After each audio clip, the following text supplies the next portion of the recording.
Walking करते stage 2 clear होने की खुशी कॉन्ग बहुत अच्छे मूड में और खुश होकर खाना टेस्ट कर रहा था जब अचानक बम के साथ जुई दरवाजा तोड़ते हुए अंदर आई। कॉन्ग घबराकर गर्म खाने से अपना मुंह जला बैठा। जुई बिल्कुल शॉक में थी और उसने पूछा, क्या तुमने सच में स्टेज 2 क्लियर कर लिया है? पर कॉन्ग जवाब देता उससे पहले एक जोरदार आवाज के साथ धरती पर गूंज जो अनाउंस कर रही थी कि ट्यूटोरियल कंप्लीट हो चुका है। लोग ट्यूटोरियल कंप्लीट हो चुका है। वो जिन लोगों के ट्यूटोरियल कंप्लीट हो चुके वे अब रियल वर्ल्ड में अपनी एबिलिटीज को फ्रीली यूज कर सकते। कॉन्ग और जुई सरप्राइज, लेकिन उनका सरप्राइज यहीं खत्म नहीं हुआ। एक और नोटिफिकेशन आया जो ये बता रहा था कि डंजन एक्टिवेट हो रहा है और पूरी दुनिया हिलने लगी। जुई और कॉन्ग अपनी बालकनी की तरफ भागे। उन्होंने देखा कि जो उनकी सोच से भी परे था। उनके घर के बाहर एक बड़ा और भयानक काला दरवाजा नजर आया। सिस्टम ने समझाया कि ये एक डंजन है और सिर्फ वही लोग जो ट्यूटोरियल के किसी भी लेवल को कंप्लीट कर चुके हैं उसका उपयोग कर सकते हैं। ऐसे डंजन दुनिया भर में नजर आने लगे। फिर सिस्टम ने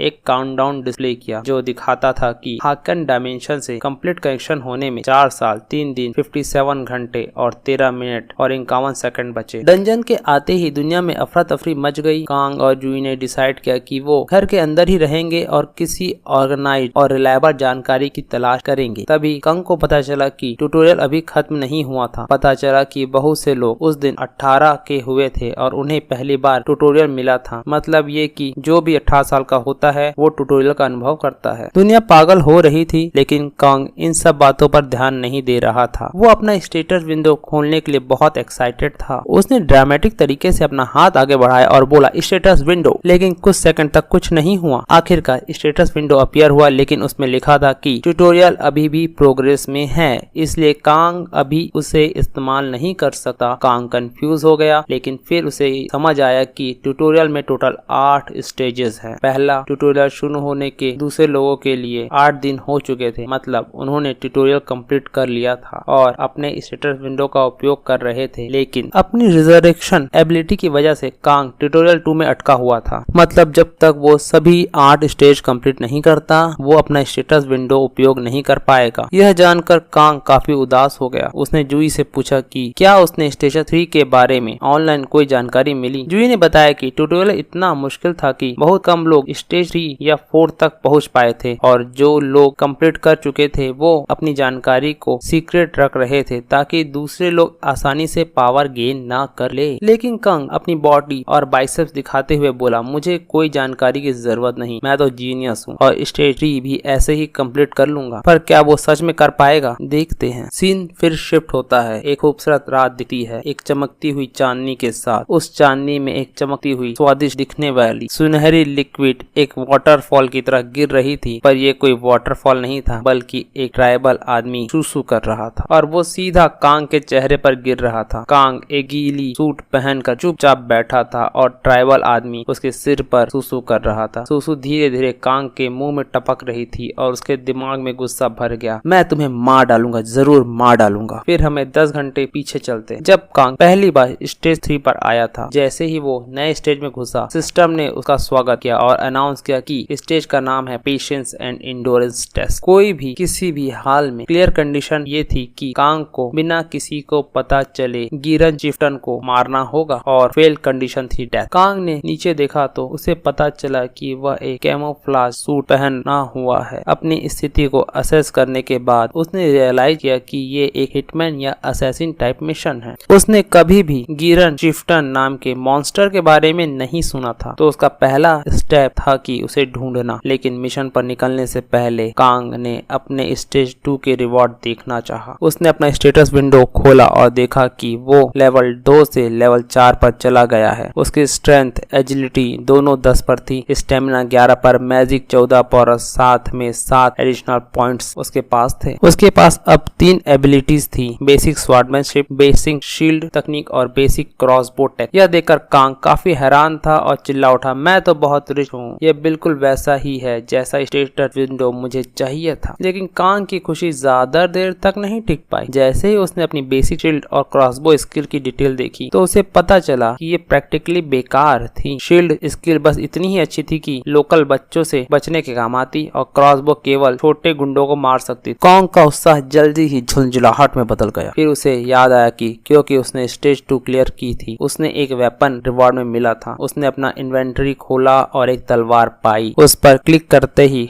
उसने अपनी इन्वेंटरी से एक चमकती हुई तलवार निकाली। कांग ने तलवार को ध्यान से देखा और अपने को कूल और पावरफुल महसूस करते हुए उसने तलवार हाथ में लिया और पागलों की तरह हंसने लगा। यह तो कमाल है, यह तो कमाल है। मैं हमेशा से ही ऐसी तलवार पकड़ना चाहता था, लेकिन सिस्टम जो हमेशा उसके मजे को बिगाड़ने में एक्सपर्ट था ने दोबारा नोटिफिकेशन किया। यह एक शैबी लॉन्ग स्वार्ड है। इसने कांग की एक्साइटमेंट को फिर से इरिटेशन में बदल दिया और वो गुस्से में वहां से चला गया। जैसे ही कांग आगे बढ़ा उसने अपने आप से कहा कि चार्लोस हेथकॉक एक लेजेंडरी स्नाइपर था। उसने 3 दिन तक घुटनों के बल रेंगते हुए 1.4 किलोमीटर दूर से एक जनरल का सफल असैसिनेशन किया था। कांग उसका बहुत बड़ा आदर करता। कांग ने अब तक 10 घंटे रेंगते हुए चला था और आखिर अपनी मंजिल पर पहुंच गया था और एक गांव जो ट्राइबल्स के पहरे में था, पीछे ड्रम बज रहे थे। वह सोचने लगा कि चिफ्टन को कैसे मारा जाए। वहाँ छोटी छोटी झोपड़ियां थी, पर कांग ने सोचा कि चीफ सबसे बड़ी झोपड़ी में होगा। तभी एक गार्ड धीरे धीरे कांग के पास आने लगा, लेकिन कांग ने उसे देखा नहीं। घास में 10 घंटे तक छिपे हुए कांग ने अपने कपड़े गीले कर लिए थे, जिसकी वजह से उसकी पैंट चिपक गई थी और घास उसके बदन से चिपक गई थी। कीड़े उसे काट रहे थे, बारिश का पानी उसे पूरी तरह से भिगो रहा था। कांग ने अपने विचार में डूबा हुआ था जब अचानक गार्ड उसके सामने आ गया। ऐसा लगा जैसे कि हवा कांग के फेफड़ों से निकल गई हो, क्योंकि उसे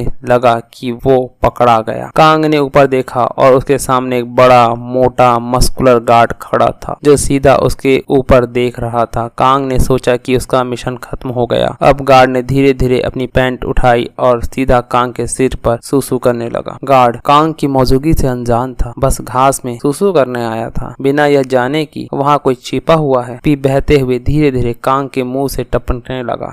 कांग के सर में गुस्सा फूट रहा था, उसका बदन गुस्से से कांप रहा था। वह जानता था कि उसे शांत रहना पड़ेगा, इस बेइज्जती को बर्दाश्त करना होगा, मुझे सहना होगा। वो अपने आप से बार बार कह रहा था, चाहे जो हो जाए मुझे सहना होगा। सिस्टम ने कहा था कि सब्र और सहनशीलता का यह टेस्ट है। कांग अपना सब कुछ लगाकर कोशिश कर रहा था अपने आप को संभालने की, पर तभी गार्ड ने अपने पी के साथ खेलना शुरू कर दिया। कांग के चेहरे पर स्प्लैश होने लगे। बस यह अंतिम बिंदु था। कांग का सब्र का धागा टूट गया। वो उछला, चिल्लाकर गार्ड के पीछे भागने लगा, चीखा और बोला, मैं तुम्हारा हथियार काट दूंगा। गार्ड घबराया। कांग का चेहरा भी अभी उसके पीछे भरा। कांग जानवर की तरह चिल्ला रहा था, हाथ में तलवार लिए गार्ड की तरफ बढ़ा। एक झटके में उसने गार्ड के 2 भाग किए। गार्ड का शरीर जमीन पर गिरा। कांग के चेहरे पर एक संतोष भरी मुस्कुराहट थी, पर उसके एक्शंस ने दूसरे गार्ड को चौंका दिया। वो जल्दी से कांग को घेर लेते हैं। 100 से ज्यादा लोग। कांग वहाँ खड़ा सोच रहा था कि उसने सच में बड़ी गड़बड़ कर दी। तो उसने सोचा कि वो धमाके के साथ जाएगा। उसने सोचा, मैं अपनी वो लाइन बोल ही लेता हूँ जो मैं हमेशा से बोलना चाहता था। कांग अपनी पूरी शक्ति से चिल्लाया, आ जाओ तुम कुत्ते के बच्चों। गार्ड्स उस पर टूट पड़े, लेकिन उसकी चीख की वजह से सिस्टम ने कांग को नोटिफाई किया कि तुमने एक नई स्किल हासिल कर ली है, law and roar of range. किसी को पता नहीं था कि यह स्किल क्या करती है, लेकिन इतना जरूर था कि सब गार्ड्स ने कांग को टुकड़े टुकड़े कर दिए और जानवरों को खिला दिया। अगले दिन कांग गुस्से में था। उसने अपनी गिली सूट और हाथ में उठाया और चिल्लाया, मैं सबको एक एक करके मार डालूंगा। उसकी चीख इतनी तेज थी कि सिस्टम ने उसे नोटिफाई किया कि उसका law and roar of range upgrade हो गया है। इस नए स्किल ने उसे आसपास के दुश्मनों के स्टेटस और मोरल को गिराने की और उसे अपने ऊपर से सारे डिबफ हटाने की क्षमता प्रदान कर दी है। हम फिर देखते हैं कि कांग को अपनी गीली सूट हवा में उछालते हुए चिल्लाते हुए, मैं तुम सब कुत्तों के बच्चों को मार डालूंगा। उसने गार्ड्स की तरफ दौड़ लगाई। पिछली बार कांग ने 10 घंटे घास में छिपकर देखा था कि सुबह होते ही गार्ड शिकार पर चले जाते हैं। इसका मतलब वो अलग अलग हो जाते हैं और अकेले अकेले एक एक करके मारना उन्हें आसान होगा। सुबह इस जानकारी से लैस कांग ने एक एक करके गार्ड्स को काटना शुरू किया और अपने रास्ते में झोपड़ी तक पहुंच गया। एक पल में कांग ने झोपड़ी के अंदर था। उसके चेहरे पर एक बुरी मुस्कान थी। वो फुसफुसाया, मैं यहाँ हूँ कुत्ते गैरन चिफ्टन। पर जो उसने अगले पल देखा उसे उसने पागल कर दिया। झोपड़ी के अंदर एक मोटा भद्दा सा चिफ्टन आराम से बैठा था, पर उसके पास 2 मेज थे जो स्पेल एक्टिवेट कर रहे थे। चिफ्टन ने एक ही कमांड पर मेज ने कांग पर स्पेल छोड़ दिया। कैंग को अचानक ऐसा लगा कि जैसे उसके आसपास की ग्रेविटी 10 गुना बढ़ गई हो। वह हिल भी नहीं पा रहा था, वो फंस गया था। कैंग समझ नहीं पा रहा था कि इस स्थिति से कैसे निकले। तभी उसको याद आया कि उसका लॉयन रोर ऑफ रेंज। गहरी सांस लेते हुए वो चिल्लाया, मर जाओ तुम भद्दे मोटे गधे। डीबफ तुरंत हट गया और चिफ्टन भी हैरान रह गया। कंग ने एक भी पल जाया नहीं किया। वो चिफ्टन की तरफ झपटा, चेहरे पर संतोष भरी मुस्कान लिए और घोषणा की, मैं अनंत, और चिफ्टन को 2 भाग में बांट दिया। इसी के साथ सिस्टम ने नोटिफाई किया कि उसने स्टेज 3 को ऑफ ट्यूटोरियल कंप्लीट कर लिया है। काम ने कैंग ने एक नई एबिलिटी हासिल की, फिजिकल रीजनरेशन, जो बी रैंक की थी, एक क्लियर रिवॉर्ड के रूप में। और क्योंकि कांग ने स्टेज 3 सबसे कम समय में कंप्लीट की थी, एक नया वर्ल्ड रिकॉर्ड बनाया था, उसे एक एडिशनल रिवॉर्ड मिला, एक टाइटल, द अनडाइंग लीग, जो उसके स्टेटस को 1 पॉइंट बढ़ाता था। कांग ने एक पल के लिए रुका और सोचा, मैंने स्टेज 3 केवल 2 दिन में कंप्लीट की, उसे स्टेज 2 कंप्लीट करने में हफ्तों लग गए थे और सबको पता था कि स्टेज 1 में वो कितनी बड़ी मुसीबत में था। क्या मैं सच में जीनियस हूँ? वो बहुत खुश हो गया, यह सोचते हुए कि अगर वो इस स्पीड से स्टेज क्लियर करता रहा तो स्टेज 4 सिर्फ कुछ ही मिनट में कंप्लीट कर लेगा। वो अपने आप को एक लेजेंडरी नाइट के रूप में कल्पना करने लगा, जो एक मरे हुए ड्रैगन के ऊपर खड़ा है, पर हकीकत जल्दी ही उसके सामने आ गई। 1 महीना गुजर चुका था। कांग अब तक स्टेज 4 कंप्लीट नहीं